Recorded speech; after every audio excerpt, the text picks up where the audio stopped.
एक हरे भरे जंगल में सुबह सुबह मधुर चहचहाहट गूंजती रहती थी। पौधे पे हरियाली और छोटी नदी की पलकट मिलकर मानो संगीत रचते। वहीं एक ऊंचे नीम की पेड़ पर रहती थी मोना चिड़िया।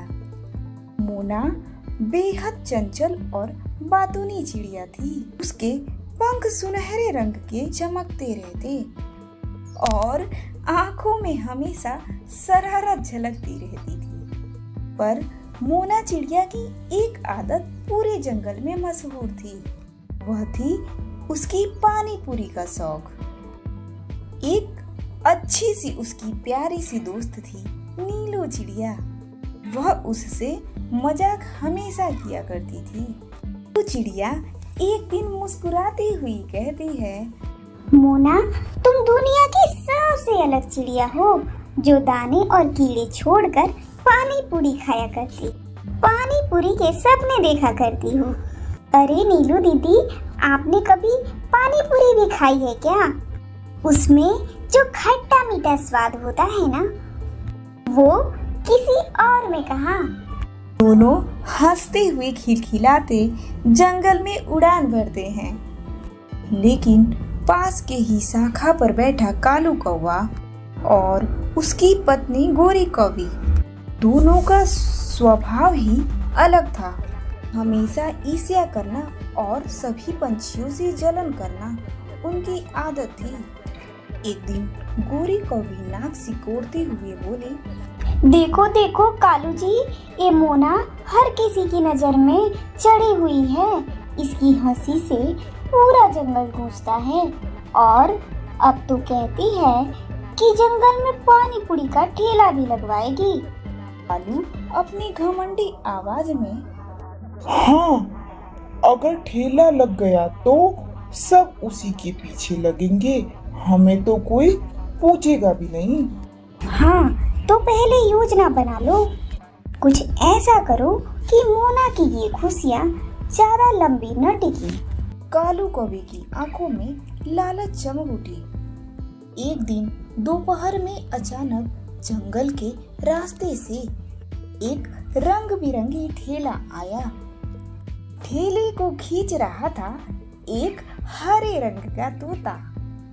उस ठेले पर लिखा था, चटपटी पानी पूरी, मसालेदार और मजेदार। पूरा जंगल तो ठिठक गया। बच्चों की तरह सारे पक्षी तो जमा हो गए थे। सबसे पहले तो दौड़कर पहुंची मोना चिड़िया। भाई भाई, मुझे 2 प्लेट पानी पूरी दो, और हाँ, उसमें मसाला ज्यादा डालना। तोता मुस्कुराया और गोलगप्पे परोस दिए। मोना चिड़िया जैसे ही पूरी में खट्टा मीठा पानी भरा, उसकी आंखें तो चमक उठी। वाह रे, यह तो सचमुच स्वर्ग जैसा स्वाद है। बाकी चिड़िया भी मजे से खाने लगी। जंगल का माहौल मेले जैसा हो गया। हर तरफ हंसी खिलखिलाहट और पानी पूरी की कौवी खींचते हुए बोली, अब तो जंगल वाले सब पंछी हमें भूलकर मोना चिड़िया के इर्द गिर्द ही घूमेंगे। ये सब देखकर कालू और गोरी का पेट जलने लगा। कालू कौवा दांत पीसते हुए बोला, आज रात को ही इस ठेले को गायब कर दूंगा, फिर देखना सब हमारे पास ही मदद मांगे। रात गहरी हुई। चाँद की हल्की रोशनी जंगल के भिगो रही थी। सब पंछी अपने अपने घोंसले में सो चुके थे। कालू धीरे धीरे ठेले की ओर बढ़ा। तभी झाड़ियों से एक मीठी हंसी गूंजी। बुलबुल चिड़िया छुपकर सब देख रही थी। अरे कालू, चोरी करने चले हो? ध्यान रखना, अगर पकड़े गए तो सारी चिड़िया को मुफ्त में पानी पूरी खिलाना पड़ेगा। कालू कौवा तो चौंक उठा। कालू गुस्से में फुसफुसाते हुए, चुप रहा बुलबुल, मुझे कोई नहीं पकड़ सकता। जैसे ही कालू कौवे ने ठेले को धक्का दिया, ठेला चमक उठा।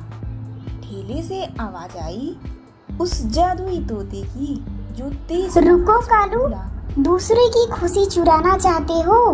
अब भुगतो। अचानक ठेले से सैकड़ों पानी पूरियां हवा में उड़कर कालू और गोरी पर बरसने लगी। गोलगप्पे की बरसात ने दोनों को गिरा दिया। अरे ये क्या हो गया? अरे अरे ये क्या हो रहा है? कौवी तो रोते हुए बोली, हाय रे, अब तो डूब मरे हम। पानी पूरी ने ही हमें डुबो दिया। जंगल के तो कई पंछी जाग चुके थे और यह दृश्य देखकर खिलखिलाकर हंस रहे थे।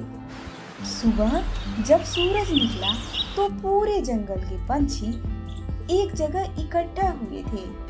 कालू कौवा और गोरी कौवी दोनों सिर झुकाए एक जगह खड़े थे। जादुई तोता गंभीर आवाज में बोला, याद रखो, जो खुशी बांटता है वही सबका प्यारा होता है और जो ईर्ष्या बांटता है वो अकेला रह जाता है। मोना चिड़िया मुस्कुरा कर कहती है, कालू भैया, गलती सबसे होती है। आओ अब तुम भी हमारे साथ बैठकर पानी पूरी खाओ। सभी पंछी खुशी खुशी तालियां बजाने लगते हैं। कालू कौवा और गोरी कौवी धीरे धीरे आगे आई और पहली बार सबके साथ बैठकर पानी पूरी खाई। इनके चेहरे पर भी मुस्कान लौट आई थी। उस दिन से जंगल के सभी पंछियों ने सीखा कि खुशियां बांटने से बढ़ती हैं और लालच करने से केवल अपमान ही मिलता है। मोना चिड़िया अब भी अपनी चंचल आदतों और पानी पूरी के शौक से सबको हंसाती थी और कालू और गोरी ने भी सीखा कि दूसरे के साथ मिलकर रहना असली सुख है।